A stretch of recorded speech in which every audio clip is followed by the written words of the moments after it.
There's something about grief that most people don't talk about.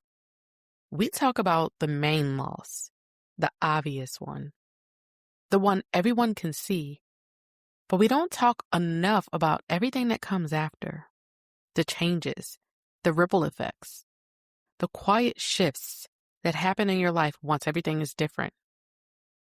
That's what secondary loss is. And if you've ever found yourself grieving things that feel smaller than the original loss, but still feels heavy, this episode is for you. Welcome to Highlight Your Healing. I'm Shannon Roan, grief coach, founder of Highlight Your Healing and J&J Journals. This podcast is for women navigating grief and learning to heal with faith.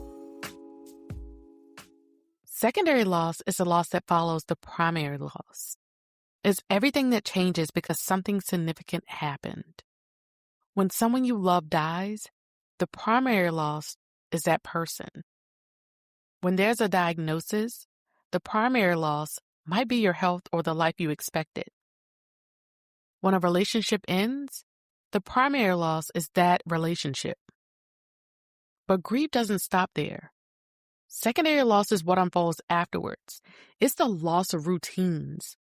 It can be the loss of normalcy, the loss of the way life used to feel, the loss of who you were before everything changed. And sometimes those secondary losses are the ones that linger the longest because they show up in everyday life.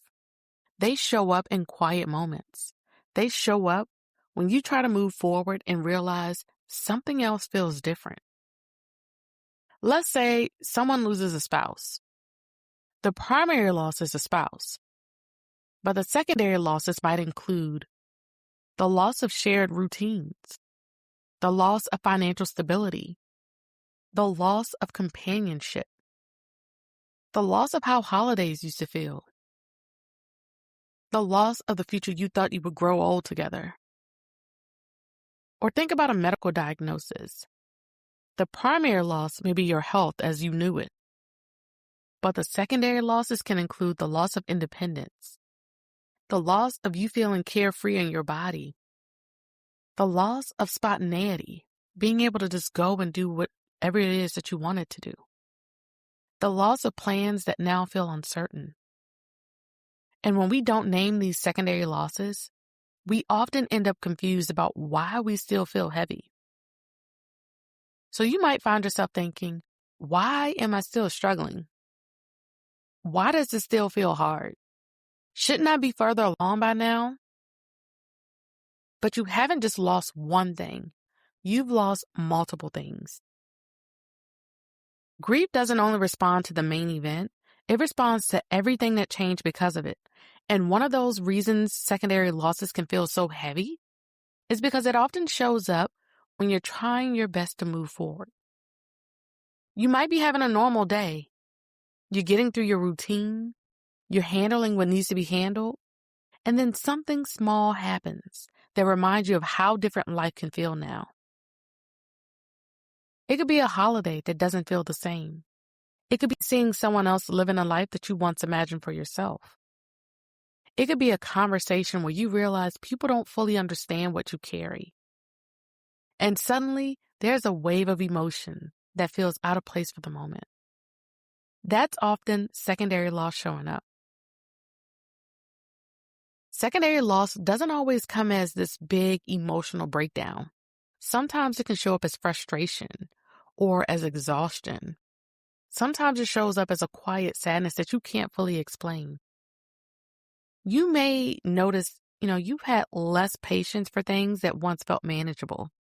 You may even notice that you get overwhelmed more quickly or that you notice certain environments start feeling heavier than they used to.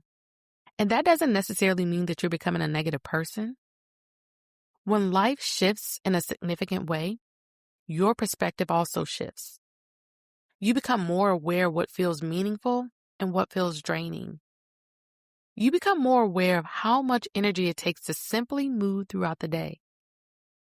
And when that awareness increases, you start seeing just how much has changed.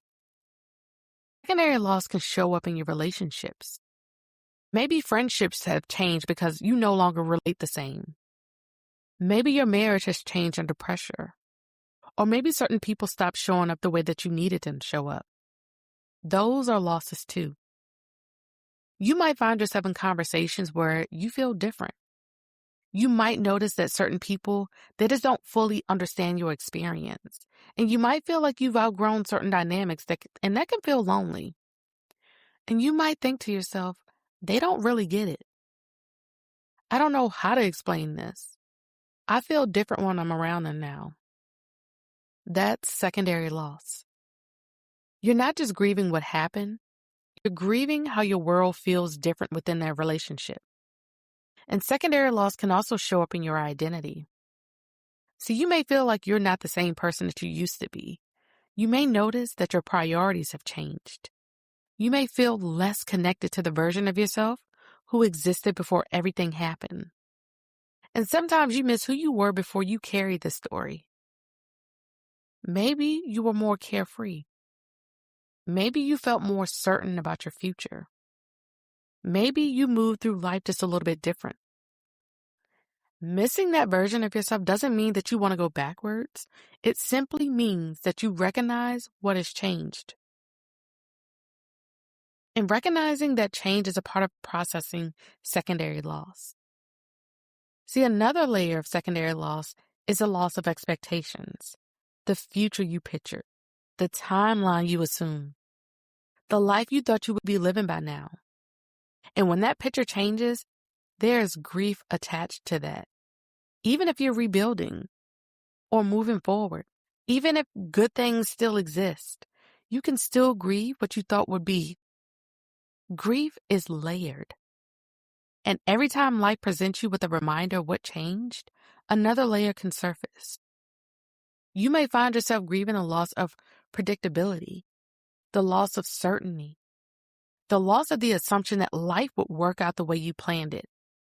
And that awareness can feel heavy at times, but it's also a part of adjusting to reality in a new way. One of the hardest parts about secondary loss is that it's often not recognized by other people. People may assume that because time has passed, that you're okay. They may even think that you're already grieved what needed to be grieved. They may not realize how many things have changed after the original loss. So when secondary grief shows up, you might feel alone. You might feel like you're overreacting. You might try to minimize what you're feeling by telling yourself it's not that serious. But if it affects you, it matters. Naming secondary loss helps you understand why certain moments can still feel emotional, why certain seasons feel heavier than others, or why certain reminders catch you off guard. So what do you do with a secondary loss? First, you're going to acknowledge it. When something feels different and that difference hurts, allow yourself to recognize it. You don't have to explain it to everyone else. You don't have to justify it. Just acknowledge it for yourself. Second, give yourself patience. Adjustment takes time. Rebuilding takes time. Getting used to a new normal takes time. If you are learning how to live within a life that changed, that doesn't happen overnight. And then third, make gentle adjustments. Sometimes secondary loss requires creating new routines, maybe new traditions, or new ways of just moving through that season that feels different now. Adjustment doesn't mean forgetting what was. It means building around what has changed. And here's something important that I want you to remember. Secondary loss can exist alongside moments of joy. You can create new memories and still miss the old ones. You can feel gratitude and still feel sadness. You can move forward and still carry what you've lost. Those experiences can exist together.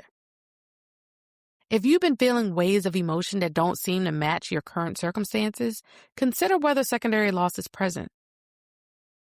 Is there something that changed that you haven't fully acknowledged yet?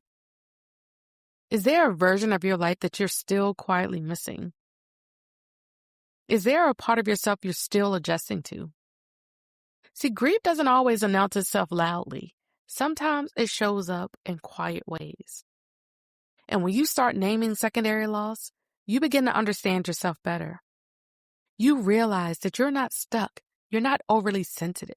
You're not doing grief wrong. You're simply processing the many layers of grief. I want to close by speaking directly to the woman who feels like she should be past this by now.